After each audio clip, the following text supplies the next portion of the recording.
gave us some money. Earth and I almost missed the curfew. We went out by Alton Park. We called back everybody back. He said, they got a little while to get here. We gonna get a ride. They didn't show up. Me and Earth, Alton Park, over the hill, through Power Zone, back of the track. We got back at 15 minutes to 11. We came back, living room, look, we was there. That was it. So we knew going over there, we was gonna have to read the Bible. Yeah. And we was gonna have to sing from the hymnal. A group of songs that don't nobody know. But Sharon would be playing and we was trying to help her. Until the chorus. We was good on the chorus. We'll do that for a while. Uncle Lance come and give me some money. That's enough of that. Y'all go to But going over there every other weekend, reading the Bible, that was the seed. Then the watering. When I was 16, God gave me a question. What happened if you die right now? That question became an oppression. It just started to pressure me. The first book I ever read was the book of Revelation. Sharon was at work. Uncle Lance come in. He working on you. I didn't understand it. He said, what Sharon come on? I'm reading the book of Revelation. Everybody else in the bedroom, on the phone, having a good time. Sharon came in, hey, what does this mean? What does this mean? I don't understand. I don't understand. Sharon taught me how to study the Bible. That's how I study the way I study. But going to that house where God was honored. Something else is in that book. It says that the book was open and then the books. Because if your name is not written in the Lamb's book of life, you're going to be judged from the books. It also talks about in the Bible how once it is appointed, once for men to die, then the judgment. The things that you did that for yourself is like wood, hay, and stubble. It's not going to go through the fire. But the things you did for God are going to sustain. That's how you get your reward. Guess what? Because of him, that environment that he has, I was led to Christ and I was saved. Amen.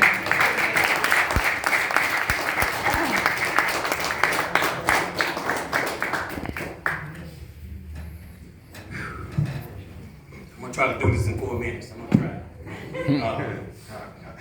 But I can remember when I first came back to Ohio, how my cousins was talking about, we went on Uncle Landous' house. We did this, we did that.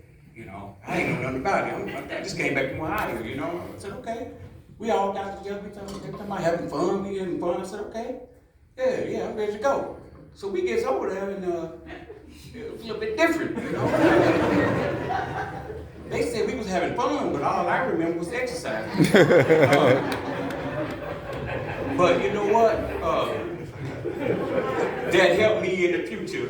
But I can still remember the exercising and the rice and the fried bologna. I kind of still eat that today, y'all. And I turned around and did the same thing for my nephew. But the most important thing, a couple of important things that I learned from Uncle Landous was time and love. All the cousins was together. Uncle Landous told us to go get him a chopped wing. Now we on 115 Scrubs. We gonna have to go all the way down to Mimo's. No ride, walking to get a chopped wing. But here's the thing about time. He said, I don't want my chopped wing to be cold. Bring it back. Now I'm thinking, now they told me this was fun. But man, I don't know how we gonna do it. But here it is, that we set up a relay. Somebody went and got the chopped wing, they ran to a certain part, up under the bridge, gave it to the next person, re-ran, gave it to the next person, re-ran, and that chopped wing was still hot. That's one of the things about time that I learned about Uncle Landous. You ain't got much time as you think, so you want to make the best of the time that you have. And another thing I learned was, even though in the midst of all that exercise, unnecessary, he kept us together. He treated the girls a little bit better. A lot bit better. He gave me about 10 of us. He gave us $5 to split. $5. 3. I don't know how we mapped that out, but we did.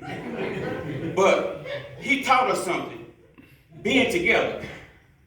Because when we were there, we had fun, started exercising, and we were together, and when it came time to leave, we was almost about to cry.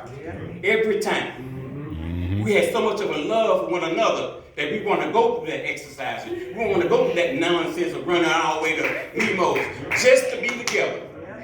He taught us some serious love. And that's what I learned about my uncle. Time is important. Love is definitely important.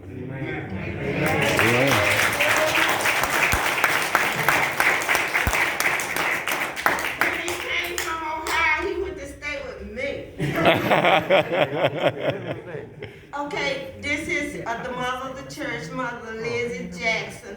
She's in Oregon right now. She's the mother of the church, and she's online right now. So I'm going to put her by here and be. You after me. You the last one. Yeah, relax, you getting up there. Okay, Mama, you have 3 You bringing it minutes, home. Mama. You bringing it home. I'm the anchor man. You the anchor. What's up? What's up? Mother. Mother.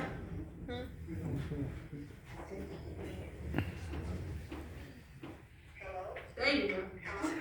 Okay. Hi, this is Jackson, and I'm the mother of Kingdom.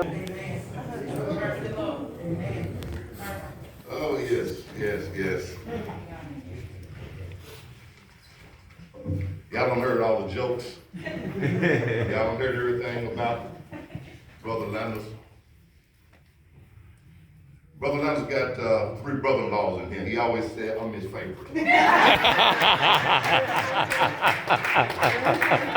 my favorite brother-in-law. I always say that. He'll call me. When you come to Chattanooga, come and see me. My favorite brother-in-law. But what I'm doing, I'm not going to take long. What I'm going to do is I'm going to talk about Landous' last message that he preached, not preached, he teach in Kingdom on Earth Ministry, which was 3 weeks ago on the Tuesday. And I'm going to go from there.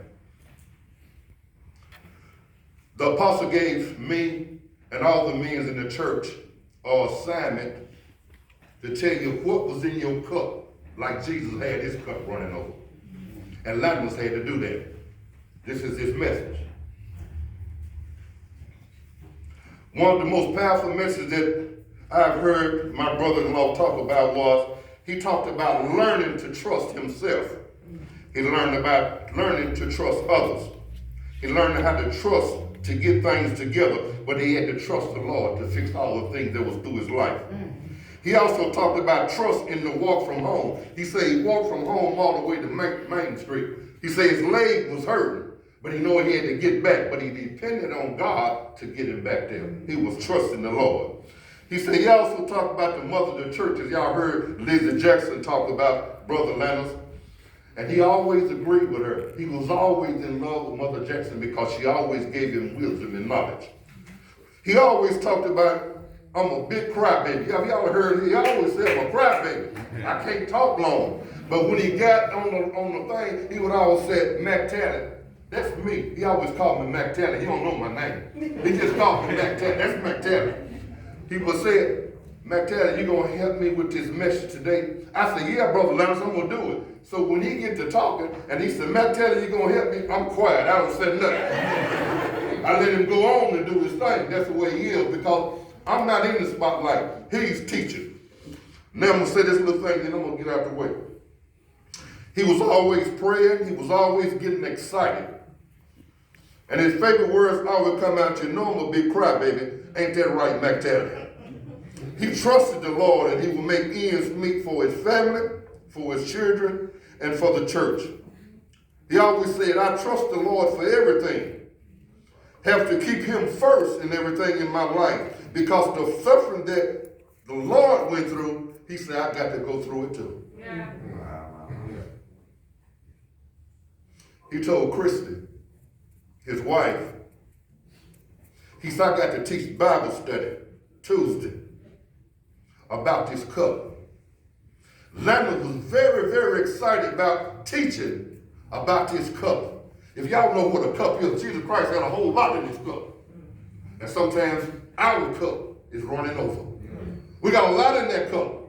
A lot of suffering, a lot of things that need to be done, but it's in that cup. And that's what Brother Landous was doing. When the Bible story started, he was very excited.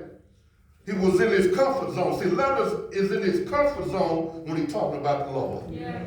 See, he's in the comfort zone when he's talking about the Lord. He was talking about somebody who he really trusted and someone who he really admired and who he loved. He was truly a Christian. Y'all better believe me. He was a Christian.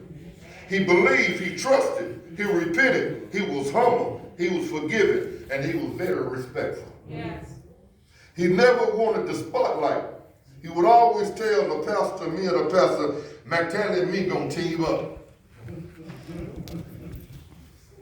I would never team up with him. Because he's gonna go on and on and on, and we won't never get out of Bible study. We'll be in there to the next Tuesday if I team up with Brother Landous. Because he gonna go on and on. I'll always say, okay, Landous, but I just let him start talking, then I will ease out. Y'all know Landous. Y'all know he'll go on and on. He'll go from this subject to another subject to another, and he'll bring it back. That's the Brother Landous that we know. That's what he does. Jesus, and like I said, the Lord is his Savior. He loved the Lord.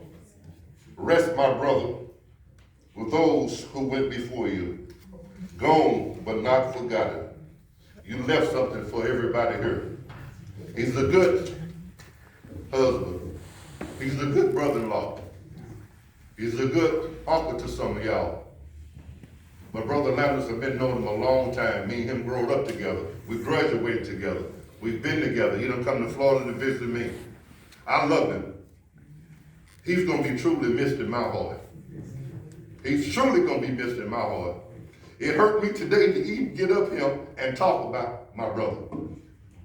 Because I was planning to come down here for Thanksgiving, to spend this whole week with him for Thanksgiving. But now I don't have to. He's going to have a great Thanksgiving where he's at. Amen? Amen. Uh-oh. Let me say this, we're going to have a song by Miss Pat. Yeah. Oh, I'm sorry, Charles. Forgive me. Child, you know you can't do no more 4 minutes now. 4 minutes on. 4 minutes on. 4 minutes on. 4 minutes. 4 minutes. How you gonna forget me? Oh, like he was gonna let him forget. He would have set this whole thing on fire if he was not letting him Everybody complaining about the time, the 4 minutes, the 3 minutes, the 2 minutes. You got 4 minutes, Charles. I done had great sex in 3. Bam, bam,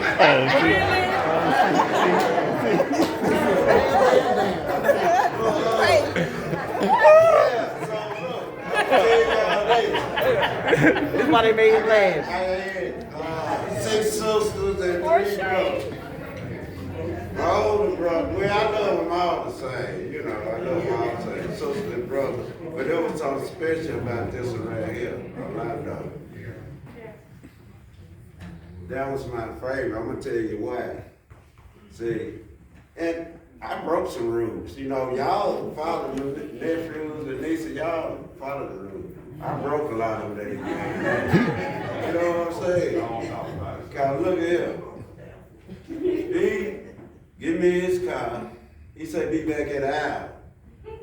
An hour? I didn't tell him then, okay, Al, give me the key. I come back in about 4 hours.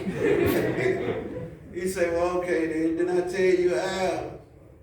I said, yes, you did. You came back in 4 hours. You know you ain't gonna get the car no more. I said, I know that. That's the reason I stayed gone.